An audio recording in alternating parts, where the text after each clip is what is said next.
Lucas 24. No primeiro dia da semana, de manhã, bem cedo, as mulheres levaram ao sepulcro as especiarias aromáticas que haviam preparado. Encontraram removida a pedra do sepulcro, mas quando entraram, não encontraram o corpo do Senhor Jesus. Ficaram perplexas, sem saber o que fazer. De repente, 2 homens com roupas que brilhavam como a luz do sol colocaram-se ao lado delas. Amedrontadas, as mulheres baixaram o rosto para o chão e os homens lhe disseram: "Por que vocês estão procurando entre os mortos aquele que vive? Ele não está aqui. Ressuscitou. Lembre-se do que ele disse quando ainda estava com vocês na Galileia. É necessário que o Filho do Homem seja entregue nas mãos dos homens pecadores, seja crucificado e ressuscite no 3º dia." Então se lembraram das palavras de Jesus. Quando voltaram do sepulcro, elas contaram todas essas coisas aos 12 e a todos os outros. As que contaram essas coisas aos apóstolos foram Maria Madalena, Joana e Maria, mãe de Tiago, e as outras que estavam com elas. Mas eles não acreditaram nas mulheres, e as palavras delas lhes pareciam loucura. Pedro, todavia, levantou-se e correu ao sepulcro. Abaixando-se, viu as faixas de linho, e mais nada. Afastou-se e voltou, admirado com o que acontecera. Naquele mesmo dia, 2 deles estavam indo para um povoado chamado Emaús, a 11 quilômetros de Jerusalém. No caminho, conversavam a respeito de tudo o que havia acontecido. Enquanto conversavam e discutiam, o próprio Jesus se aproximou e começou a caminhar com eles. Mas os olhos deles foram impedidos de reconhecê-lo. Ele lhes perguntou: "Sobre o que vocês estão discutindo enquanto caminham?" Eles pararam, com os rostos entristecidos. Um deles, chamado Cleopas, perguntou-lhe: "Você é o único visitante em Jerusalém que não sabe das coisas que ali aconteceram nesses dias?"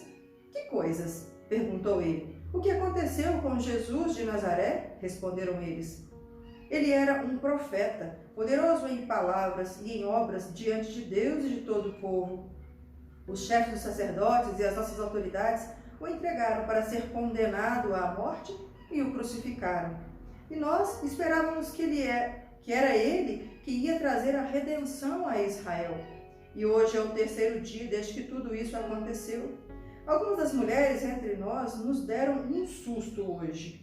Foram de manhã bem cedo ao sepulcro e não acharam o corpo dele. Voltaram e nos contaram ter tido uma visão de anjos que disseram que ele está vivo. Alguns dos nossos companheiros foram ao sepulcro e encontraram tudo exatamente como as mulheres tinham dito, mas não o viram." Ele lhes disse: "Como vocês custam a entender e como demoram a crer em tudo o que os profetas falaram. Não devia o Cristo sofrer essas coisas para entrar na sua glória?" E começando por Moisés e todos os profetas, explicou-lhes o que constava a respeito dele em todas as Escrituras. Ao se aproximarem do povoado para o qual estavam indo, Jesus fez como quem ia mais adiante. Mas eles insistiram muito com ele: "Fique conosco, pois a noite já vem. O dia já está quase findando." Então ele entrou para ficar com eles. Quando estava à mesa com eles, tomou o pão, deu graças, partiu e deu a eles. Então os olhos deles foram abertos e reconheceram. E ele desapareceu da vista deles. Perguntaram-se um ao outro: "Não estava queimando nosso coração enquanto ele nos falava no caminho e nos expunha as Escrituras?" Levantaram-se e voltaram imediatamente para Jerusalém. Ali encontraram os 11 e os que estavam com eles reunidos, que diziam: "É verdade, o Senhor ressuscitou e apareceu a Simão." Então os 2 contaram o que tinha acontecido no caminho e como Jesus fora reconhecido por eles quando partia o pão. Só uma observação que eu tive há um tempo atrás, pregando sobre essa palavra, eu ficava encucada assim: mas espera aí, só o fato da pessoa partir um pão, ela vai identificar quem é? Às vezes tem um jeito particular de partir pão, né? Um pão redondo e ele puxa ou ele pega pelas beiradas, eu não sei.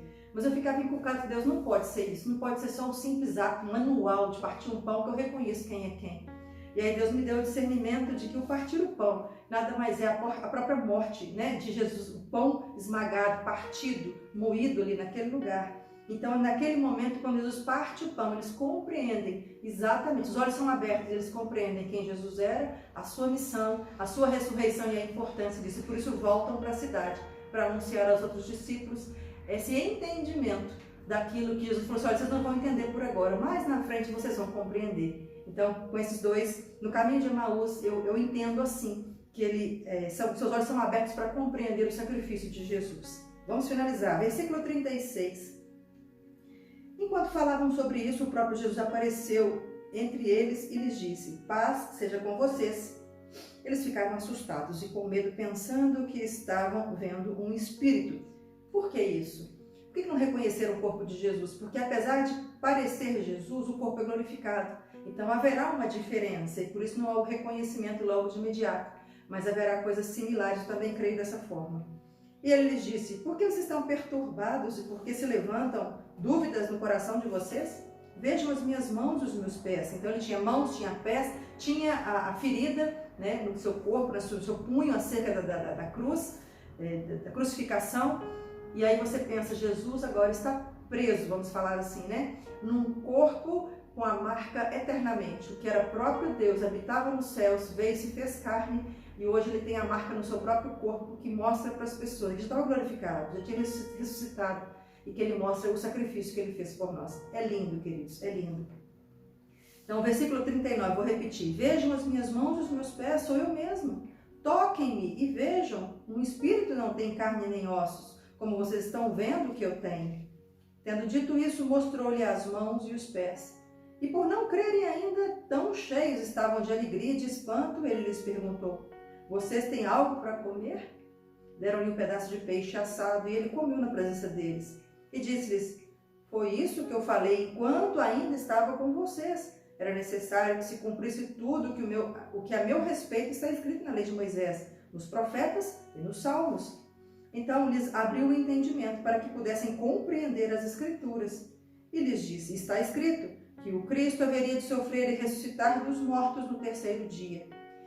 E que em seu nome seria pregado o arrependimento para perdão de pecados a todas as nações, começando por Jerusalém. Vocês que são testemunhas dessas coisas, eu envio a vocês a promessa de meu Pai, mas fiquem na cidade, até que sejam revestidos do poder do alto. Tendo-os levado até as proximidades de Betânia, Jesus ergueu as mãos e os abençoou. Estando ainda a abençoá-los, ele os deixou e foi elevado ao céu. Então, eles o adoraram e voltaram para Jerusalém com grande alegria. E permaneciam constantemente no templo, louvando a Deus.